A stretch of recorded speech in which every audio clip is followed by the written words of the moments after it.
is held hostage to Frederick in a way, just like she is held hostage by her family.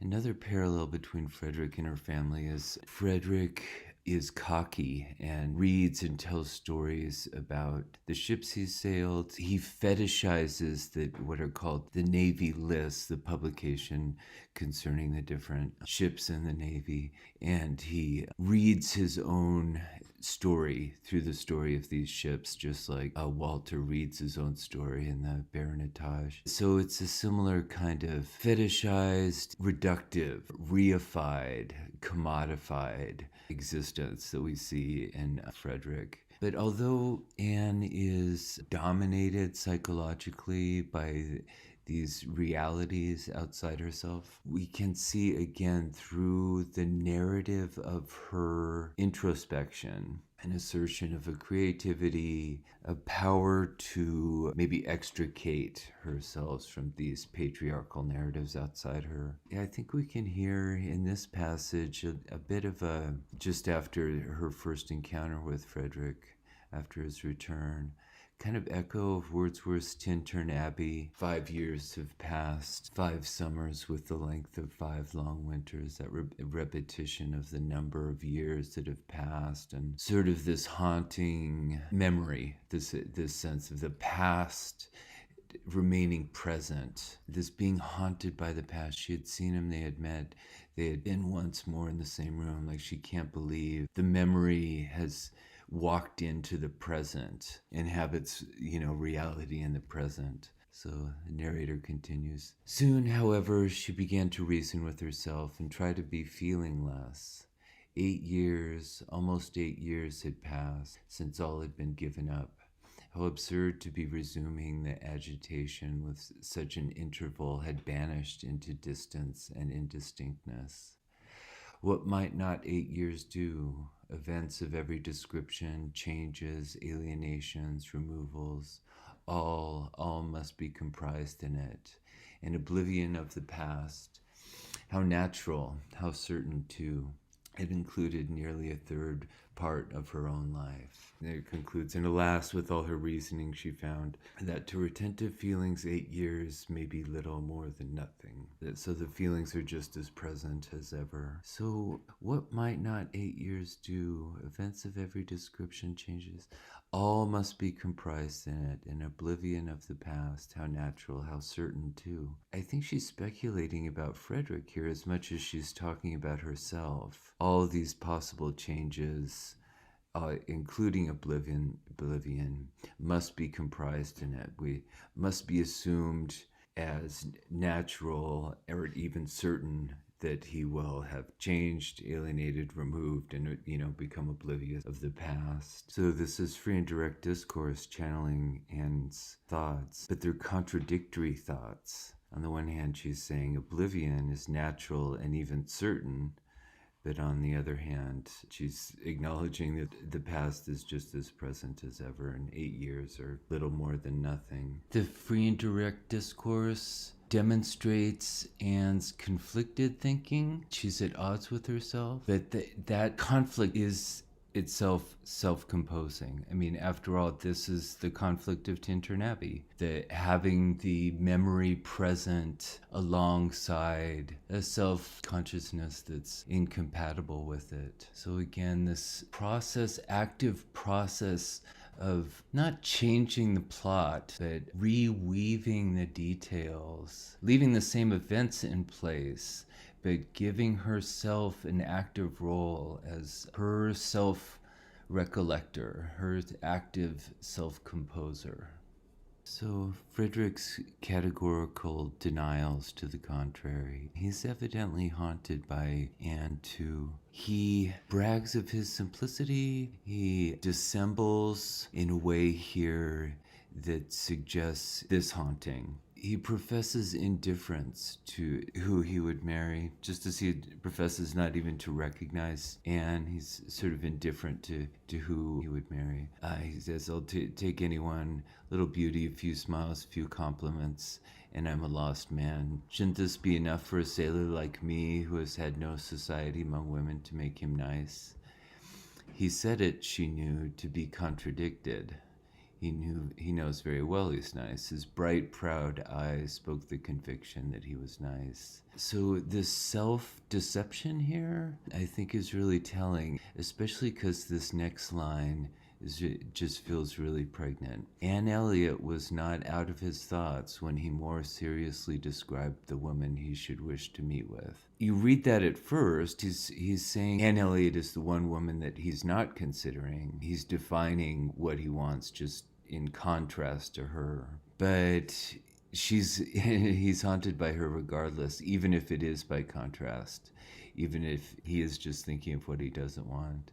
And it seems as though that might not just be the case. I mean, this sentence sort of, if you read it directly, it sounds like she's exactly what he wants. So we can see a kind of self-deception getting registered. So in the contrast between Anne and Frederick, we see something kind of reminiscent of Blake's The Clod and the Pebble, I think. We saw already how Anne is described as a kind of doormat, that people just walk over. Convenience was to give way. By contrast, Frederick's defined by not just his constancy, but his kind of dogmatism about constancy. That comes to light in this famous talk with Louisa he has on the allegory of the hazelnut. And this is overheard by Anne, which is, I think, just sort of another ideal of constancy. Sort of the pebble is self-identical and unchanging. A beautiful glossy nut, which blessed with original strength has outlived all the stores of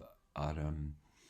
Not a puncture, not a weak spot anywhere. This nut, he continued with playful solemnity, while so many of his brethren have fallen and been trodden underfoot, is still in possession of all the happiness that a hazelnut can be supposed capable of. My first wish for all whom I'm interested in is that they should be firm. Referring to her in the third person and kind of objectifying her, that's in likening her to a nut, in other words. If Louisa Musgrove would be beautiful and happy in her November of life, she will cherish all her present powers of mind. Louisa really takes this speech of Frederick's to heart and tries to demonstrate to him her firmness of will, her constancy. But this ends up just totally backfiring when she, insofar as it leads her to jump off this wall in a reckless way. But what's crucial to notice is what she says as she jumps. I am determined, I will. He put out his hands. She was too precipitate by half a second. She fell on the pavement on the lower cob and was taken up lifeless. So, just as in Blake's poem, this simplistic contrast between the impervious pebble and the squashed clod turns out to be more complex than it appears. Being of a determined will can make you vulnerable. The tables are turned on Frederick in a similar way when he hears Louisa's response to his hazelnut speech. In other words, she responds in a way that shows his vulnerability. She says, Mary is good-natured enough in many respects, but she does sometimes provoke me excessively by her nonsense and pride, the Elliot pride. She has such a great deal too much of the Elliot pride. We do so wish that Charles had married Anne instead. I suppose he wanted to marry Anne. He did not know this, but what this story shows to him is kind of a reversal of what he had assumed in two ways, a double reversal. It shows both that Anne is not proud. She's not as proud as Mary, would have been preferable, but also that Anne is constant. It opens Frederick's eyes to the idea that Anne remained faithful to him, remained devoted to him. So just right in the moment after finishing this cocky, simplistic speech about being firm as an absolute good, his firmness is challenged by a more complex world than he appreciated before. So Frederick, this hero of constancy and determination and will, ends up leading to this reckless behavior by Louisa, which also ends up exposing Anne's level-headedness and control in a way that complicates Frederick's view of her. So this situation makes him aware of his own vulnerability and responsibility responsibility for others. So responsibility for others and also just vulnerability to accidents. I think that's a huge theme. Things befall, shit happens, events befall. People fall in love. It's a metaphor for a passion, to be sure, but it's also just a metaphor for life. Falls out of the tree, just accidents happen. The horror of the moment to all who stood around. So it's sort of a bearing witness to the chaos, unpredictability of life in general that nobody can entirely control in the simplistic way of Frederick's Hazelnut. That this happens on this jetty, out into the sea, connects to the symbolism of the sea, a place of this new mobility, chance, interaction, looking on her with a face as pallid as her own. He is injured. He is kind of unmanned in a way that's analogous to her. Scene at the Cobb is a very theatrical set piece. It's almost operatic, so it can seem artificial, overly constructed and dramatized kind of scene. But I think it actually contributes to the novel a really crucial element of realism, that is the proximity of death. Death brings out a kind of social dependence, family dependence that we otherwise might overlook. Austen shows that there's a physically dangerous side to Frederick's love. And I think there's an unmistakable subtext here of sexually transmitted disease. As attractive on the surface, like Blake Sigrose, Fred's Hazelnut self-image is lovely on the surface, but it conceals toxic social consequences for women's bodies in particular. So Fred is shown to be, importantly irresponsible, but he's also very needy. He reacts in a kind of hysterical way here. In this scene when they're driving Louisa home, trying to calm Henrietta, spare her from agitation, and yet it's Fred that is inconsolable, that can't bear mentioning of the incident. There's a kind of gender stereotype inversion. His language here, he sounds like the damsel in distress or the woman grieving over having let her guard down sexually. I think Frederick really importantly here represents male toxicity, the way in which he's saying on the one hand, I can't control myself. I'm not responsible for the consequences of my behavior, but like Victor Frankenstein, he's totally self-pitying. He, on the one hand, is a hazard to the public. On the other hand, he sees himself as a victim. That same formula of toxic masculinity, indeed, in words that reveal not just Frederick's vulnerability, but the vulnerability precisely of his narcissism. His first words after her fall, he cries out for help for himself. Is there no one to help me? Were the first words which burst from Captain Wentworth in a tone of despair, as if all his own strength were gone.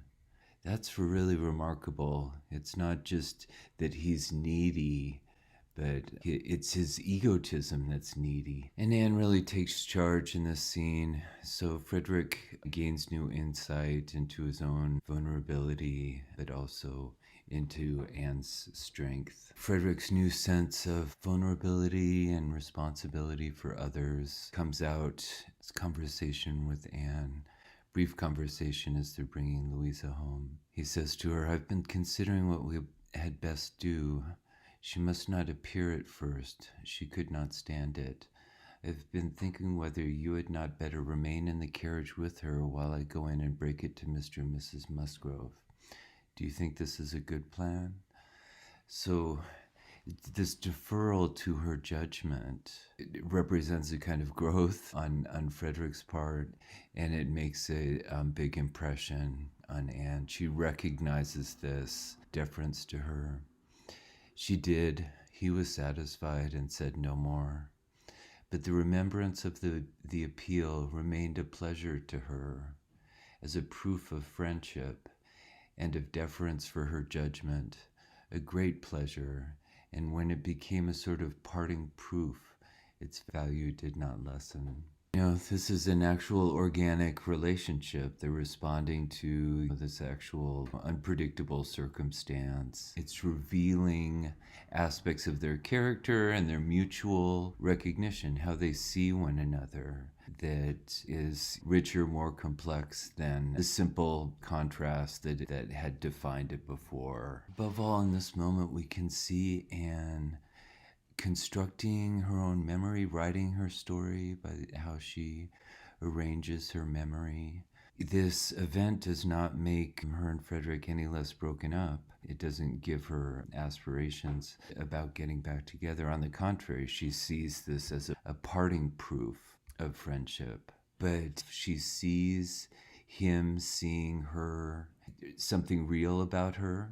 So she's overcoming this passive role that she had been playing of having her life narrated for her. Now, at least, she's acknowledging and giving the power of proof, giving validity and legitimacy to her pleasure and self-respect. So what I think's significant here is that Anne is developing a sense of herself. She's writing a story about herself, or reading herself in relationship to others in a way that isn't just centered around the marriage plot.